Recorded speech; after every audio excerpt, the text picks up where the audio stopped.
Hindi ko alam kung ako lang nakakapansin nito. Kasi pag ako nagsabi nito, bias ako. Kalaban ako eh. Pero matanong ko lang kayo, Nay, Tay, Lolo't Lola, napapansin niyo ba parang dumudugyot ulit ang Maynila?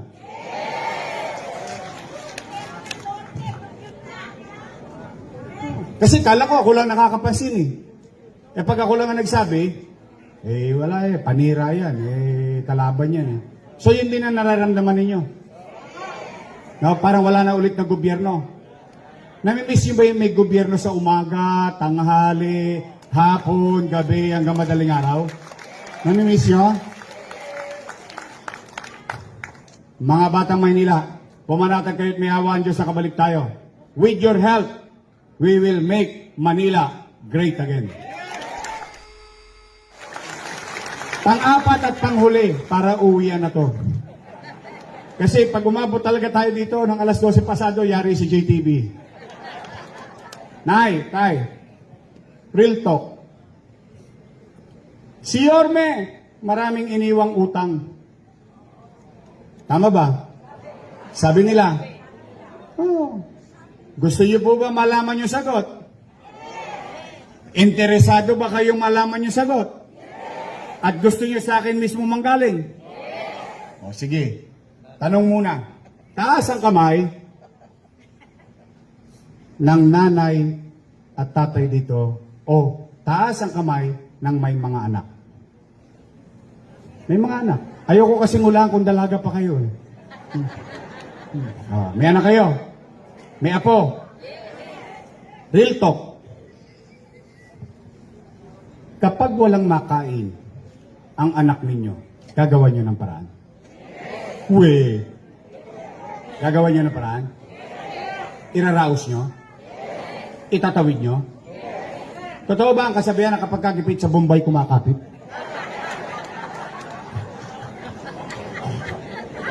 Hindi. Iraraos nyo? Itatawid nyo? Totoo ba ang kasabihan ng isang ina, ng isang ama, o isang magulang per se? Isusubo mo na lang, ibibigay pa sa anak mo? Totoo yun? Yan din po ang ginawa ko bilang ama ng 2 milyong Manileño noong panahon ng pandemya. Bakit? Maraming utang. Opo, nangutang po ako. Bakit? Natatakot ako sa utaw eh. Nasira ang ekonomiya ng mundo. Amerika nangutang, Pilipinas nangutang, lahat ng gobyerno nangungutang. Bakit? Walang ekonomiya. Walang ekonomiya, walang negosyo, walang negosyo, walang trabaho, walang picha, walang chicha. Tama ba? Anong gagawin ko? When I took the responsibility in 2019 at the very young age, I took everything. Even the problems of that city government. But ni minsan magsiyasat kayo. Hindi ako nagturo ng daliri ng kasalanan ng ibang administrasyon. No. Pumasok ako walang pera. Alam nating lahat yun. That's it. Nagre-recover na tayo. Sa tax policy natin, amnesty, cleanliness, orderliness, peace and order. Nag-take off na tayong ganyan. Hindi ko naman mahulaan na magpapandemya. Nagkapandemya eh. Anong gagawin ko? Umaasa ang tao sa gobyerno. Kahit kamag-anak niya, hindi niya maasahan. Bakit? Yung sitwasyon niya at yung sitwasyon ng kamag-anak niya ay pareho. Lahat ng tao nangangamba magkasakit, lahat ng tao magugutom. Ano nangyari? Ginawan ko ng paraan. In fact, you can research it. 3 months. This is how much I love you. 3 months, hindi ako umuwi sa bahay. 3 months, hindi ako umuwi ni araw, ni gabi. Natulog ako sa City Hall. Naghahanap ako ng pamamaraan. Paano ko maitatawid yung 2 milyong bibig? 700,000 families umaasa. Kung may masasandalan ba silang gobyerno? Kung may gamot ba? Kung may bakuna ba? Hindi ba magkakalat ang COVID? Magugutom ang tao. Ano nangyari? Ginawan ko ng paraan. Sabi ko nga, mga nanay ko, tatay ko, lolo't lola ko, mga batang Maynila, pumanatag kayo. Pag wala na ako maibebenta, wala na ako mautangan, nakita niyo tong relo na ito, ipasasalya ko to kay Tambunting, makaraos lang tayo. Totoo naman. That's how being a parent. You have 2 million people umaasa sa iyo. O, anong ginawa ko? Nakaraos tayo. Awa ng Diyos. Sa Maynila lang, may food box. Buwan-buwan. Tayo lang. Ito real talk. Ikumpara ninyo. Sa ibang syudad, mas mayaman sa atin. Maraming pera. Ano pinamimigay? Nakasupot. Kala mo may sunog. Sa Maynila, food box. Why?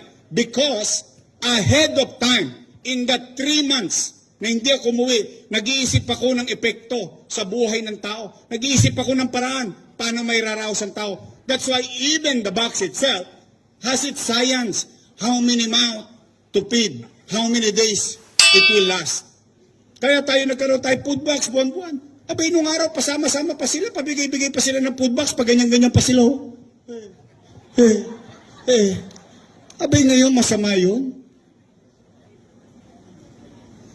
Mga kababayan, tayo lang sa buong Pilipinas na local government unit may remdesivir, tocilizumab, molnupiravir, mga gamot na mamahalin, 100,000, 84 years old. Sa Santa Ana, 45 days naka-intubate yung 84 years old. Nung dumating yung gamot, buhay yung matanda, tuwang-tuwa yung pamilya. Ang bakuna, tanging local government sa buong Pilipinas, lalahatin ko po ito ha. Gusto ko lang itangos yun ng ilong bilang Batang Maynila. Tayo lang ang local government nakabili na sarili nating bakuna. Mauuna lang tayo. Makapagbakuna lang tayo.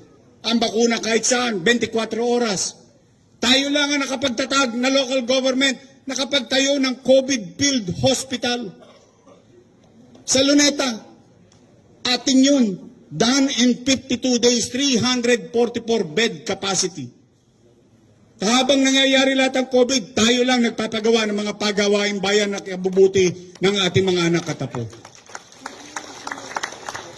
Saan ko kinuha ang pera na yun? Ano, umipot ako ng ginto? Hindi.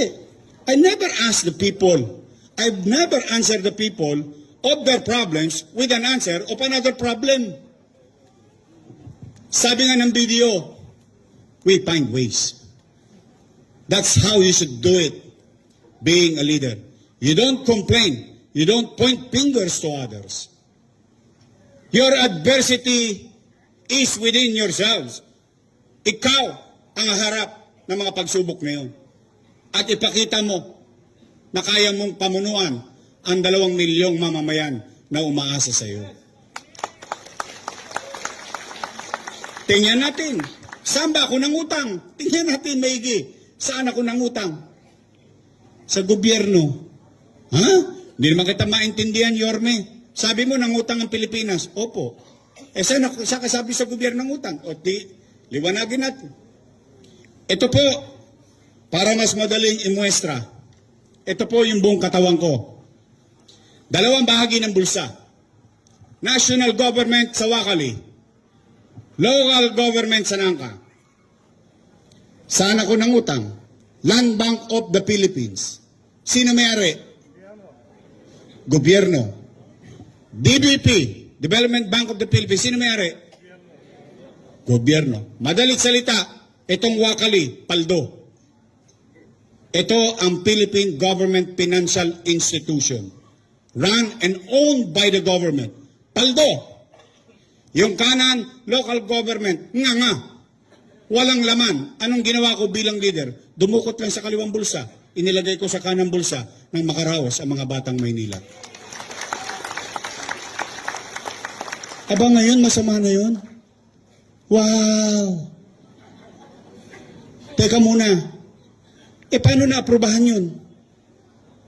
Sino nag-aproba nun? Sila, correct. Sinong kasama ko nun?